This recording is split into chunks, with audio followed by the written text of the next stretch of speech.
ಹಂಪಿ ಉತ್ಸವದ ಸಮಾರೋಪ ಸಮಾರಂಭದಲ್ಲಿ ಮೋಹಕ ನಟಿ ರಮ್ಯಾ ಅವರು ಕೂಡ ಭಾಗಿಯಾಗಿದ್ದರು.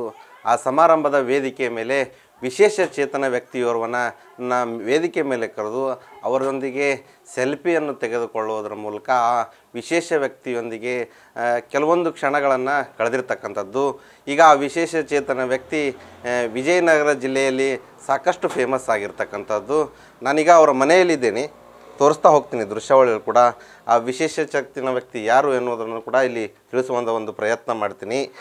ವಿಜಯನಗರ ಜಿಲ್ಲೆಯ ಹೊಸಪೇಟೆ ತಾಲೂಕಿನ ಕಡ್ಡಿರಾಂಪುರ ಅಂದರೆ ಹಂಪಿಗೆ ಹೋಗುವಂಥ ರಸ್ತೆಯಲ್ಲಿರ್ತಕ್ಕಂಥ ಕಡ್ಡಿರಾಂಪುರ ಗ್ರಾಮದಲ್ಲಿ ಇರ್ತಕ್ಕಂಥ ನಿವಾಸಿ ರಾಜು ಎನ್ನುವರು. ಇವರು ಹುಟ್ಟುತ್ತಲೇ ಒಂದು ವಿಶೇಷ ಚೇತನರಾಗಿ ಹುಟ್ಟಿದರು. ಆದರೆ ಅವರ ಸಾಧನೆಯನ್ನು ಇಲ್ಲಿ ನೋಡ್ಬೋದು ನೀವು.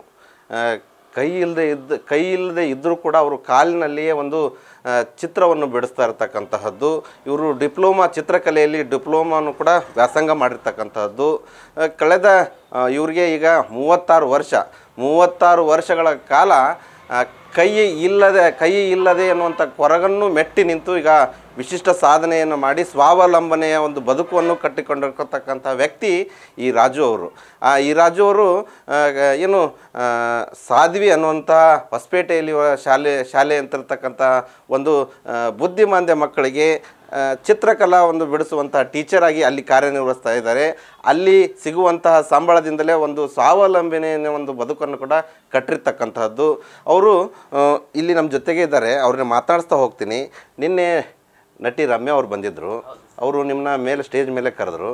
ಅಂದರೆ ಅವರು ನಿಮ್ಮ ಯಾವಾಗಲಿಂದ ಅವ್ರನ್ನ ಇಷ್ಟಪಡ್ತೀರಿ? ಅವರು ಅಪ್ಪಟ ಅಭಿಮಾನಿ ಅಂತ ಕೇಳ್ಪಟ್ವಿ. ಯಾಕಾಗಿ ಇಷ್ಟಪಡ್ತೀರಿ ಮತ್ತು ಯಾವಾಗಿಂದ ಅವರ ಅಭಿಮಾನಿ ಆದ್ರಿ ನೀವು? ಸರ್, ನಾನು 8ನೇ ಕ್ಲಾಸ್ ಓದುವಾಗ ಅಭಿ ಫಿಲಿಮ್ ನೋಡಿದೆ. ನಾನು ಅಭಿ ಫಿಲಿಮ್ ಅವ್ರದ್ದು ನೋಡಿದಾಗ ನನಗೆ ಅವರ ಆ್ಯಕ್ಟಿಂಗು, ಅವ್ರ ಮಾತು, ಹಾಗೆ ಅವರ ವ್ಯಕ್ತಿತ್ವ ನನಗೆ ತುಂಬ ಇಷ್ಟ ಆಯಿತು. ಸೊ ಆ ವ್ಯಕ್ತಿತ್ವ ಜಸ್ಟ್ ಅವರನ್ನು ನೋಡಿ ಇಷ್ಟ ಆಯ್ತು ಅಷ್ಟೇ. ಅದಾದಮೇಲೆ ನಾನು ಬೆಂಗಳೂರಲ್ಲಿ ಒಂದು ಸತಿ ನಾನು ಹೋಗುವಾಗ ವಿಧಾನಸೌಧ ಹತ್ರ ಅವರು ಒಂದು ಶೂಟಿಂಗಲ್ಲಿದ್ದರು. ಸೊ ಅಲ್ಲಿ ಒಬ್ಬರು ವಿಶೇಷ ಚೇತನವರು ಹೋದಾಗ ಅವರನ್ನು ಅವರೇ ಕರೆದು ಒಂದು ರೀತಿ ತುಂಬ ಚೆನ್ನಾಗಿ ಮಾತಾಡಿಸಿದ್ರು ಅವರು. ಸೊ ಅದನ್ನು ನಾನು ಕಣ್ಣಾರೆ ನೋಡಿದ ಮೇಲೆ ನಾನು ಅವರ ಅಪ್ಪಟ ಅಭಿಮಾನಿ ಆದೆ. ಅವತ್ತಿಂದ ನಾನು ಅವ್ರು ತುಂಬ ಇಷ್ಟಪಟ್ಟೆ. ಸೊ ಅವರನ್ನು ನಾನು ಡೈರೆಕ್ಟಾಗಿ ನೋಡಬೇಕನ್ನೋದು ತುಂಬ ಆಸೆ ಇತ್ತು. ಸೊ ಇಷ್ಟು ವರ್ಷದ ಕನಸು ಈಗ ನಿನ್ನೆ ನನಸಾಗಿದೆ. ಅದು ಹೇಗೆ ಹೇಳಬೇಕಂದ್ರೆ ಅದು ನಾನು ಅಂದ್ಕೊಂಡಿರೋ ಇದೇ ಅಲ್ಲ. ಅನ್ಫಾರ್ಚುನೇಟ್ಲಿ ನನಗೆ ಅಲ್ಲಿ ಕೂತ್ಕೊಂಡಿದ್ದೆ, ಮೇಡಮ್ ಅವ್ರು ನನ್ನ ನೋಡಿದ್ರು, ನಾನು ಅವರನ್ನು ನೋಡಿದೆ, ಹಾಯ್ ಅಂತ ಹೇಳಿದರು. ನನಗೆ ತುಂಬ ಖುಷಿ ಆಯಿತು. ಹಾಯ್ ಮೇಡಮ್, ನಾನು ನಿಮ್ಮ ಅಪ್ಪಟ ಅಭಿಮಾನಿ ಅಂತ ಹೇಳಿದಾಗ ಬನ್ನಿ ಸೆಲ್ಫಿ ತೆಗೆಸ್ಕೊಳ್ಳೋಣ ಅಂತೇಳಿ ನನಗೆ ಧಾರಾಳ ಮನಸ್ಸಿಂದ ಕರೆದ್ರಲ್ಲ, ನನಗೆ ತುಂಬ ಖುಷಿ ಆಯಿತು. ಯಾವ ಫಿಲ್ಮ್ ನೋಡಿದ್ದೀರಾ? ಅವ್ರದ್ದು ಅಭಿ ನೋಡಿದ್ದೀನಿ, ಎಕ್ಸ್ಕ್ಯೂಸ್ ಮಿ ನೋಡಿದ್ದೀನಿ, ಅಪ್ಪು ಇದು ಆಕಾಶ್ ನೋಡಿದ್ದೀನಿ, ಕಂಠಿ ನೋಡಿದ್ದೀನಿ, ಇನ್ನು ಸಾಕಷ್ಟು ಮೂವಿಗಳೆಲ್ಲ ನಾನು ನೋಡಿದ್ದೀನಿ. ಅವ್ರದ್ದು ಸುಮಾರು ಮೂವಿ ನನಗೆ ತುಂಬ ಇಷ್ಟ ಆಯಿತು. ಅದರಲ್ಲಿ ನಾಗರಹಾವು ಮೂವಿ ನನಗೆ ತುಂಬ ಇಷ್ಟ ಆಯಿತು. ಅದರದ್ದು ಈಗ ಅವ್ರು ಸಿನಿಮಾ ಮಾಡ್ತಾ ಇಲ್ಲ, ಅವರು ಮತ್ತೆ ಮಾಡಬೇಕನ್ನೋದು ನನಗೆ ತುಂಬ ಇಷ್ಟ. ಅವ್ರು ಮತ್ತೆ ಸಿನಿಮಾ ರಂಗಕ್ಕೆ ಬಂದರೆ ಅವರ ಅಭಿಮಾನಿ ಇನ್ನೂ ಜಾಸ್ತಿ ಇದ್ದಾರೆ, ಜಾಸ್ತಿ ಇಷ್ಟಪಡ್ತಾರೆ. ಅವರು ಮುಂಚೆ ಹೇಗಿದ್ದಾರೋ ಹೀಗೆ ಆಗಿದ್ದಾರೆ, ಮುಂದೇನೂ ಹಾಗೆ ಇರುತ್ತಾರೆ ಅವರು. ಅವ್ರು ಹಾಗೆ ಇರಬೇಕನ್ನೋದೇ ನನ್ನ ಆಸೆ. ಈಗ ಹೇಗಿದ್ದಾರೆ ಮುಂದೇನೂ ಹಾಗೆ ಇರಬೇಕು ಅವರು. ಇದು ಒಂದು ಕಡೆಗೆ ನಟಿ ರಮ್ಯಾ ಅವರ ಅಪ್ಪಾಟ ಅಭಿಮಾನಿಯಾಗಿ ನೀವು ಹೇಳ್ತಾ ಇರತಕ್ಕಂಥದ್ದು. ಇನ್ನೊಂದು ಕಡೆಗೆ ನಿಮಗೆ 2 ಕೈಗಳಿಲ್ಲ. ಈ ಕೊರಗು ಯಾವಾಗೂ ಕಾಡಲಿಲ್ವಾ ನಿಮಗೆ? ಹೇಗೆ ಜೀವನ ಕಟ್ಕೊಂಡ್ರಿ? ಸ್ವಾವಲಂಬನೆಯಾಗಿ ಬದುಕಬೇಕಂತಂದು ಯಾವಾಗ ಅನ್ನಿಸ್ತು ನಿಮಗೆ? ಖಂಡಿತ ನನಗೆ ಸುಮಾರು ಸತಿ ಕಾಡಿದೆ ನನಗೆ. ಅಂದರೆ ನಾನು ಚಿಕ್ಕವನಿದ್ದಾಗ ನನಗೇನು ಅನಿಸ್ತಿರ್ಲಿಲ್ಲ. ನಾನು ನಾರ್ಮಲಾಗಿ ಮಕ್ಕಳ ಜೊತೆ ಎಲ್ಲ ಆಡ್ತಾ ಇದ್ದೆ. ನನಗೆ ಅವಾಗೇನು ಅನಿಸ್ಲಿಲ್ಲ. ನಾನು ಯಾವಾಗ ಸ್ವಲ್ಪ ಬೆಳೀತಾ ಬಂದೆ, ಒಂದು 8th ಕ್ಲಾಸಲ್ಲಿ ಬಂದೆ, ನನಗೆ ಸ್ವಲ್ಪ ಇಲ್ಲಿಂದ ಸ್ಕೂಲಿಗೆ ಹೋಗ್ತಾಯಿದ್ದೆ. ಸ್ವಲ್ಪ ಬಸ್ಸಲ್ಲಿ ಹತ್ತುವಾಗ ಅವಾಗ ನನಗೆ ಸ್ವಲ್ಪ ಮೈಂಡಲ್ಲಿ ಬಂತು, ನಾನು ಸ್ವಲ್ಪ ಇದ್ದೀನಲ್ವಾ, ಸೊ ನನ್ನಿಂದ ಸ್ವಲ್ಪ ಏನೋ ಕಷ್ಟ ಆಗುತ್ತೆ, ಆ ಥರ ಮೈಂಡಲ್ಲಿ ಬಂದುಬಿಡ್ತು. ಬರುವಾಗ ಆದರೂ ನನಗೆ ಅದನ್ನು ಹೆದರಿಕೆ ಆಗಲಿಲ್ಲ. ನನಗೆ ನಾನು ಸ್ವಂತ ಕಲ್ತ್ಕೊಂಡೆ, ಏನೋ ಒಂದು ಮಾಡೋಣ, ಸಾಧಿಸೋಣ ಆ ಥರ ಅಂದ್ಕೊಂಡು ನಾನು ಯಾರಿಂದನೂ ಭಯ ಪಡಲಿಲ್ಲ. ಯಾರಾದರೂ ಏನಾದರೂ ಅಂದ್ಕೊಳ್ಳಿ, ನಾನು ಒಂದು ಮಟ್ಟಿಗೆ ನಾನು ಬರಬೇಕು. ನಾನು ಯಾವುದಾಗ್ಲಾದರೂ ಒಂದು ಟ್ಯಾಲೆಂಟ್ ಮಾಡಿ ಸೊ ಜನರಿಗೆಲ್ಲ ತೋರಿಸ್ಬೇಕು. ಸೊ ಕೆಲವರು ಏನು ಅಂದ್ಕೊತಾರೆ, ಸೊ ಇವ್ನಿಗೆ 2 ಕೈ ಇಲ್ಲ, ಸೊ ಏನೂ ಮಾಡೋಕ್ಕಾಗಲ್ಲ, ಆ ಥರ ಅಂದ್ಕೊಳ್ತಾರೆ. ಬಟ್ ಅದು ತಪ್ಪು. ನಾರ್ಮಲ್ ಜನ ಏನು ಮಾಡ್ತಾರೋ ಅದಕ್ಕಿಂತ ಹೆಚ್ಚು ಪಟ್ಟಿಗೆ ನಾವು ಕೆಲಸ ಮಾಡ್ತೀವಿ. ಸೊ ಏನಾಗತ್ತಂದರೆ ನಾರ್ಮಲ್ ಜನ ಭಾರ ಎತ್ತಬಹುದು ಅಷ್ಟೇ, ಅದು ಆಗಲಿಲ್ಲ ಅಂದರೆ ಅದಕ್ಕಿಂತ ಬೇರೆ ಟ್ಯಾಲೆಂಟ್ ನಮ್ಮಲ್ಲಿರುತ್ತೆ, ಅದನ್ನು ನಾವು ಮಾಡಿ ತೋರಿಸ್ತೀವಿ. ಸೊ ಈ ಮೈಂಡಲ್ಲಿ ನಾನು ಬಂದಾಗ ನಾನು ಮೊದಲು ಅಂದ್ಕೊಂಡಿರೋದು ನಾನೊಂದು ಚಿತ್ರಕಲಾ ಆರ್ಟಿಸ್ಟ್ ಆಗಬೇಕಂತ ತುಂಬ ಇಷ್ಟ ಇತ್ತು. ಸೊ ಎಲ್ಲರೂ ನಾರ್ಮಲಾಗಿ ಬರೆಯೋದು ಗಿರೋದೆಲ್ಲ ಇರುತ್ತೆ.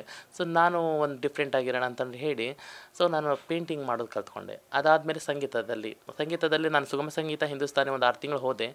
ಆಮೇಲೆ ಸ್ವಲ್ಪ ಕಷ್ಟ ಆಯಿತು ಹೋಗೋಕ್ಕೂ. ಸೊ ಅದರಲ್ಲೇ ನನಗೆ ಮ್ಯೂಸಿಕಲ್ಲಿ ತುಂಬ ಇಷ್ಟ ಇತ್ತು. ಡಿಸ್ಕಂಟಿನ್ಯೂ ಆದ್ರೂ ನಾನು ಸಂಗೀತ ಮರೀಲಿಲ್ಲ. ಸೊ ಕರೋಕೆ ಹಾಡುಗಳೆಲ್ಲ ಹಾಡ್ತಾ ಇರ್ತೀನಿ, ಬೇರೆ ಕಡೆ ಫಂಕ್ಷನ್ ಬಂದರೆ ಅಲ್ಲಿನೂ ಹೋಗ್ತಾ ಇರ್ತೀನಿ, ಕರೋಕೆ ಎಲ್ಲ ಹಾಡ್ತಾ ಇರ್ತೀನಿ. ಮನೆಯಲ್ಲಿ ತುಂಬ ಬೇಜಾರಾದಾಗ ಕರೋಕೆ ಹಾಡಿ ನಾನು ಒಬ್ಬನೇ ಕೂತ್ಕೊಂಡು ಹಾಡ್ತಾ ಇರ್ತೀನಿ. ಸೊ ಅದರಲ್ಲಿ ಒಂಥರ ಏನೋ ಸುಖ, ನಮ್ಮ ಟೆನ್ಷನ್ ಎಲ್ಲ ನಾವು ಮರಿತೀವಿ.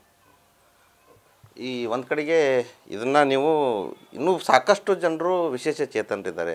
ಕಣ್ಣು ಇರಲಾರ್ದವ್ರು ಇರ್ತಾರೆ, ಕೈ ಇರಲಾರ್ದವ್ರು ಇರ್ತಾರೆ, ಕಾಲು ಇರಲಾರ್ದವ್ರು ಇದ್ದಾರೆ. ಅವ್ರಿಗೆಲ್ಲ ಏನು ಹೇಳಕ್ಕೆ ಬಯಸ್ತೀರ?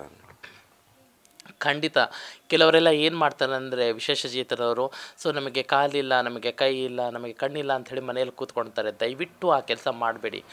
ಹೊರಗಡೆ ಓಡಾಡಿ, ಯಾರೇ ಏನಾದರೂ ಅಂದ್ಕೊಳ್ಳಿ ನಿಮ್ಮಿಂದ ಆಗಲ್ಲ ಅಂತ ಹೇಳ್ತಾರೆ, ಬಟ್ ಆ ಥರ ಏನು ಯೋಚನೆ ಮಾಡೋಕ್ಕೆ ಹೋಗ್ಬೇಡಿ. ನಮ್ಮಿಂದ ಆಗತ್ತಂತ ಹೇಳಿ ಸೊ ಅದನ್ನು ಮೆಟ್ಟಿ ನಿಂತು ನಾವು ಹೊರಗಡೆ ಬರಬೇಕು. ಆವಾಗಲೇ ನಾವು ಏನು ಮಾಡ್ತೀವಿ ಅನ್ನೋದು ನಮಗೆ ಗೊತ್ತಾಗುತ್ತೆ. ಫಸ್ಟು ಬೇರೆಯವ್ರು ಅಂತಾರೆ ಅಂತೇಳಿ ನಿನಗೇನು ಮಾಡೋಕ್ಕಾಗಲ್ಲ, ಸುಮ್ಮನೆ ಹೋಗಿಬಿಡು ಅಂತಂತ ಹೇಳ್ತಾರೆ. ಬಟ್ ನಾವು ಅದನ್ನು ಹೌದು ನನಗೇನು ಮಾಡೋಕ್ಕಾಗಲ್ಲ ಅಂಥೇಳಿ ನಾವೇ ತಿಳ್ಕೊಂಡ್ರೆ ಸೊ ನಾವು ದಯವಿಟ್ಟು ನಿಜವಾಗ್ಲೂ ಏನು ಕೆಲಸ ಮಾಡೋಕ್ಕಾಗಲ್ಲ ನಮ್ಮಿಂದ. ನಾವು ಮಾಡ್ತೀವಂತ ಧೈರ್ಯವಾಗಿ ನಿಂತರೆ ನಾವು ಕೆಲಸ ಮಾಡೇ ಮಾಡ್ತೀವಿ. ಸೊ ನಮ್ಮಂಥ ವಿಶೇಷ ಚೇತನವರು ಎಲ್ಲರೂ ಯಾವುದೇ ಇರಲಿ ನಿಮ್ಮಲ್ಲಿ ಒಂದು ಟ್ಯಾಲೆಂಟ್ ಇದ್ದೇ ಇರುತ್ತೆ. ಸೊ ಆ ಟ್ಯಾಲೆಂಟನ್ನು ಯೂಸ್ ಮಾಡಿಕೊಂಡು ಒಂದು ಒಳ್ಳೆ ಮಟ್ಟಕ್ಕೆ ಬರಲಿ ಅಂತ ನಾನು ಅವರಿಗೆ ಹೇಳೋಕ್ಕೆ ಇಷ್ಟಪಡ್ತೀನಿ. ಇದಿಷ್ಟು ವಿಶೇಷ ಚೇತನ ವ್ಯಕ್ತಿ ರಾಜು ಅವ್ರು ಹೇಳ್ತಾ ಇರ್ತಕ್ಕಂಥದ್ದು. ತಮ್ಮ ನೆಚ್ಚಿನ ನಟಿ ರಮ್ಯಾ ಅವ್ರನ್ನ ನೋಡಿ ತುಂಬ ಖುಷಿಯಾಗಿದ್ದೀನಿ ಅನ್ನೋದು ಒಂದು ಕಡೆಗೆ. ಆದರೆ ಇನ್ನೊಂದು ಕಡೆಗೆ ಏನು ವಿಶೇಷ ಚೇತನದಿಂದ ಏನು ಕಾಲಿರ್ಲಾರ್ದವರು, ಕೈ ಇರಲಾರ್ದವರು, ಕಣ್ಣು ಏನಿರೋದಿಲ್ಲ, ಅವ್ರು ಯಾರೂ ಕೂಡ ಆತ್ಮಸ್ಥೈರ್ಯ ಕಳೆದುಕೊಳ್ಬಾರ್ದು, ಧೃತಿಗೆಡಬಾರ್ದು, ಯಾವುದೂ ಕೂಡ ಅಂಜಿಕೆ ಇರಲಾರ್ದೆ ಹೊರಗೆ ಬನ್ನಿ, ಏನಾದರೂ ಒಂದು ಸಾಧನೆ ಮಾಡು ಅನ್ನೋಂಥ ಸ್ಫೂರ್ತಿದಾಯಕ ಮಾತುಗಳನ್ನು ಆಡ್ತಾ ಇರ್ತಕ್ಕಂಥದ್ದು. Shivananda Hosalli, news first, Vijayanagara. News first ನಿರ್ಭೀತಿಯಿಂದ ನಿಮ್ಮ ಪರವಾಗಿ.